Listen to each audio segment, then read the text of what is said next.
Non oxidative phase में क्या होता है, जो ऑक्सीडेटिव फेज का प्रोडक्ट था राइबुलोज 5 फॉस्फेट, राइबुलोज 5 फॉस्फेट, वो आइसोमराइजेशन के थ्रू या डिफरेंट प्रोसेसेस के थ्रू ग्लूकोज के 5 मॉलिक्यूल वापस रीजनरेट कराएगा, क्योंकि हम ग्लूकोज के 6 मॉलिक्यूल्स लेकर चले थे, ठीक है। तो 5 मॉलिक्यूल रीजनरेट हो जाएंगे, और जब पूरा प्रोसेस कंप्लीट होगा तो ऑलरेडी ऑक्सीडेटिव फेज में एनर्जी तो मिल ही चुकी है NADPH2 की फॉर्म में, प्लस कुछ डिफरेंट सबस्ट्रेट्स मिलेंगे, कुछ कंपाउंड्स मिलेंगे जिनको cell as a different substrate for any reactions use कर सकती है, जैसे कि राइबोज 5 फॉस्फेट, जैसे कि इरिथ्रोज 4 फॉस्फेट, इस तरह के कंपाउंड्स, ठीक है। तो देखते हैं नॉन ऑक्सीडेटिव फेज में होता क्या है। स्टार्ट होती है ये कहां से, राइबुलोज 5 फॉस्फेट से, जो लास्ट स्टेप था ऑक्सीडेटिव फेज का। देखिए राइबुलोज 6 फॉस्फेट के 6 मॉलिक्यूल्स हैं अपने पास, मॉलिक्यूल कहीं भी कम नहीं हुए थे, कार्बन नंबर कम हो गया था, क्योंकि राइबोलोज 5 फॉस्फेट के पास 5 कार्बन है, जबकि जो हम ग्लूकोज लेकर चले थे उसके पास 6 कार्बन थे, तो एक कार्बन जो है वो CO2 की फॉर्म में लॉस्ट हो चुका था। तो यहां से देखते हैं राइबोलोज 5 फॉस्फेट से आइसोमराइजेशन होता है, यहां से इसके 4 मॉलिक्यूल, जैसा कुछ क्रैब साइकिल में होता था C3 साइकिल में, उस तरह से कुछ होगा कि 4 मॉलिक्यूल अलग आइसोमराइज हुए हैं और बाकी के 2 मॉलिक्यूल अलग आइसोमराइज होंगे।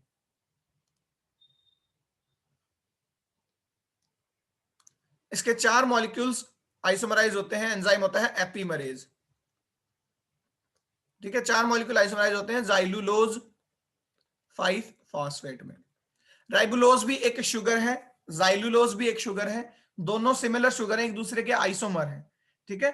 केवल जो है स्ट्रक्चर में चेंज आता है H और OH की में, इसी वजह से यहाँ पर एपीमरेज एंजाइम है जो सेम कार्बन पर स्ट्रक्चरल चेंजेस लाता है। हालांकि हम स्ट्रक्चरली नहीं पढ़ेंगे, बट मैं एक एग्जांपल बस बता देता हूं कि जाइलुलोज कैसे बनता है। ये हमारा जो था राइबुलोज में ड्रॉ कर रहा हूं,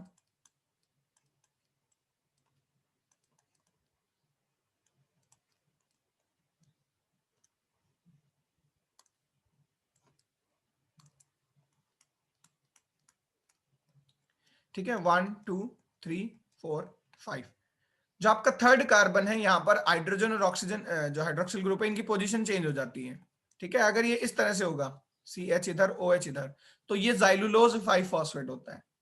तो ये इसी का आइसोमर है।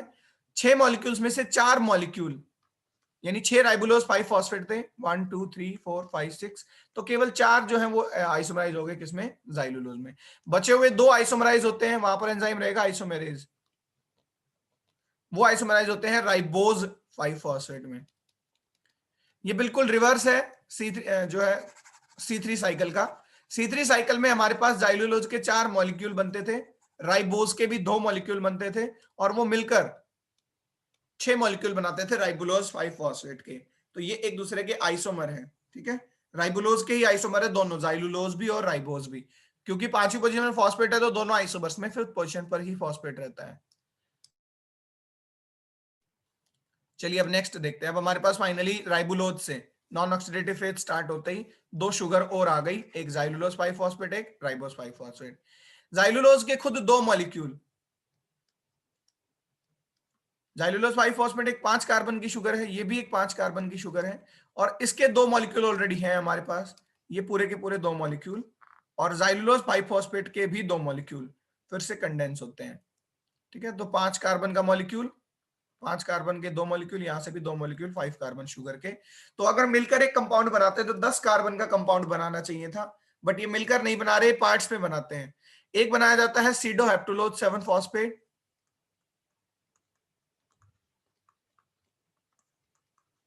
ठीक है, और एक बनाया जाता है 3 फॉस्फोग्लिसरॉल्डिहाइड।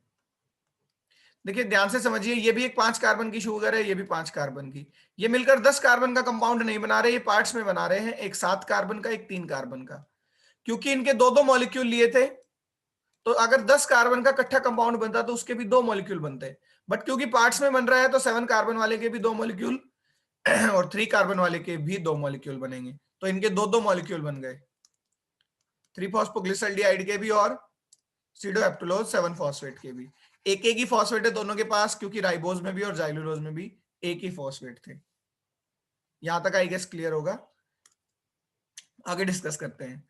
सीडोहेप्टुलोज 7 फॉस्फेट और 3 फॉस्फोग्लिसरॉल्डिहाइड, फिर ये आपस में क्या करते हैं, कंडेंस होते हैं। ये दोनों भी। मैं इसको सर्कुलरली दिखा देता हूं ताकि प्रॉब्लम ना आए। ठीक है, एक बार दोबारा मैं सारा ड्रॉ कर रहा हूं यहां से।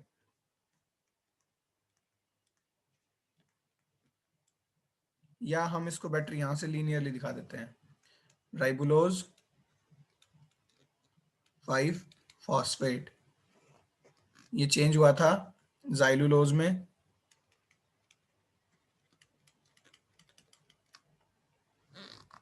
और राइबोज 5 फॉस्फेट में। आप हालांकि दोनों जगह पर आइसोमरेज लिख सकते हैं, क्योंकि एपीमरेज भी एक तरह का आइसोमरेज है। ठीक है, आइसोमरेज एंजाइम था। उसके बाद ये दोनों फिर कंडेंस हो गए थे। इसके 4 मॉलिक्यूल थे, इसके 2 ही मॉलिक्यूल थे, इसके 2 मॉलिक्यूल केवल 4 में से, और ये पूरे के पूरे 2। यहां से 2 मॉलिक्यूल, यहां से भी 2 मॉलिक्यूल। इन्होंने मिलकर 10 कार्बन का कंपाउंड बनाना चाहिए था, बट इन्होंने 10 का नहीं, एक बनाया 7 कार्बन का सीडोहेप्टुलोज 7 फॉस्फेट, उसके भी 2 मॉलिक्यूल बनेंगे। और एक बनाया 3 फॉस्फोग्लिसरल्डिहाइड, इसके भी 2 मॉलिक्यूल बनेंगे। ठीक है, ये काम जब हो रहा था तो यहां एंजाइम था ट्रांसकीटोलेज। यहां पर अब ये दोनों मॉलिक्यूल फिर कंडेंस हो जाएंगे, सीडोहेप्टुलोज 7 फॉस्फेट और 3 फॉस्फोग्लिसरल्डिहाइड के दोनों मॉलिक्यूल कंडेंस होंगे। एंजाइम होगा ट्रांस एल्डोलेज।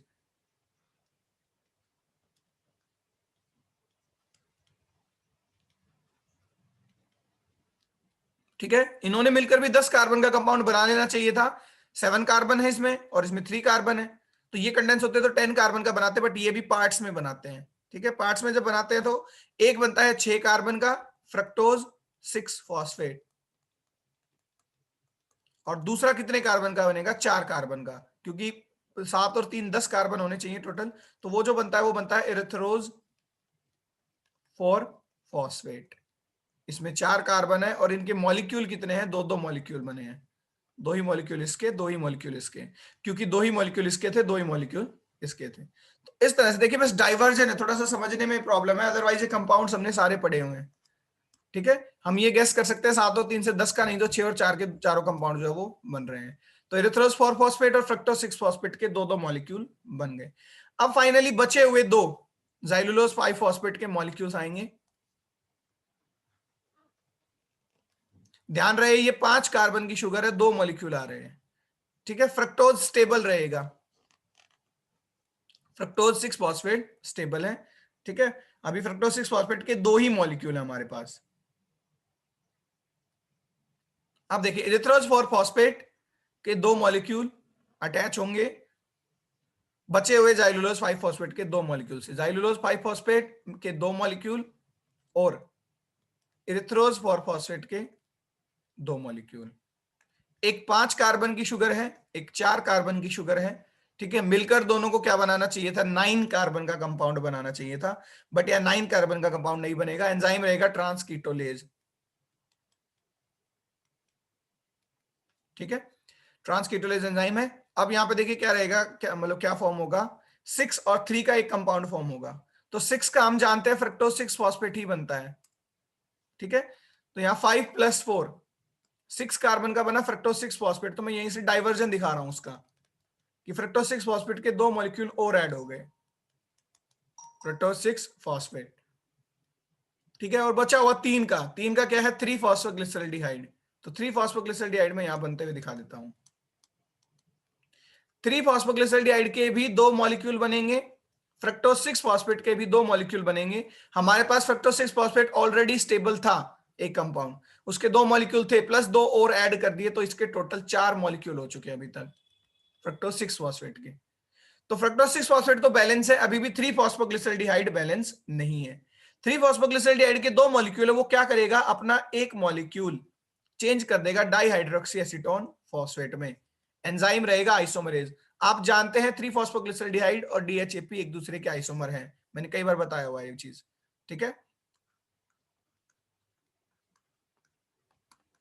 ये एल्डिहाइड होता है CHOH। अगर ये दोनों H ऊपर चले जाएं यहाँ पहली पोजीशन पर, तो यहाँ क्या हो जाता है CH2OP, ये थर्ड पोजीशन है, यहाँ कीटोन ग्रुप आ जाता है और यहाँ CH2OH, ये आपका क्या हो जाता है डाइहाइड्रोक्सी एसीटोन फॉस्फेट।